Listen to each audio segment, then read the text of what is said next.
এই টবের কলমি শাকগুলো তুলে ফেলেছি। এখানেও কিছু সেচি শাক কলমি শাক ছিল, সেগুলো তুলেছি।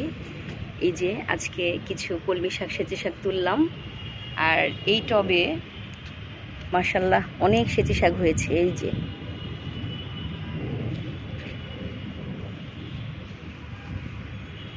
যে ভাবা যায় যে এগুলো আসলে আমরা শহরে বসে এই সেচি শাক নিজের ছাদ বাগানে থেকে খেতে পারি। এগুলো কিন্তু লাগাতে হয় না, কিভাবে এমনিতেই হয়ে গিয়েছে। এখন মাশাআল্লাহ তুললে এই সপ্তাহখানিকের মধ্যে আবার ভরে যায়। এটার ভিতরেও সেচি শাক আছে, এই যে, আর কিছু কলমি শাকও আছে, এই যে।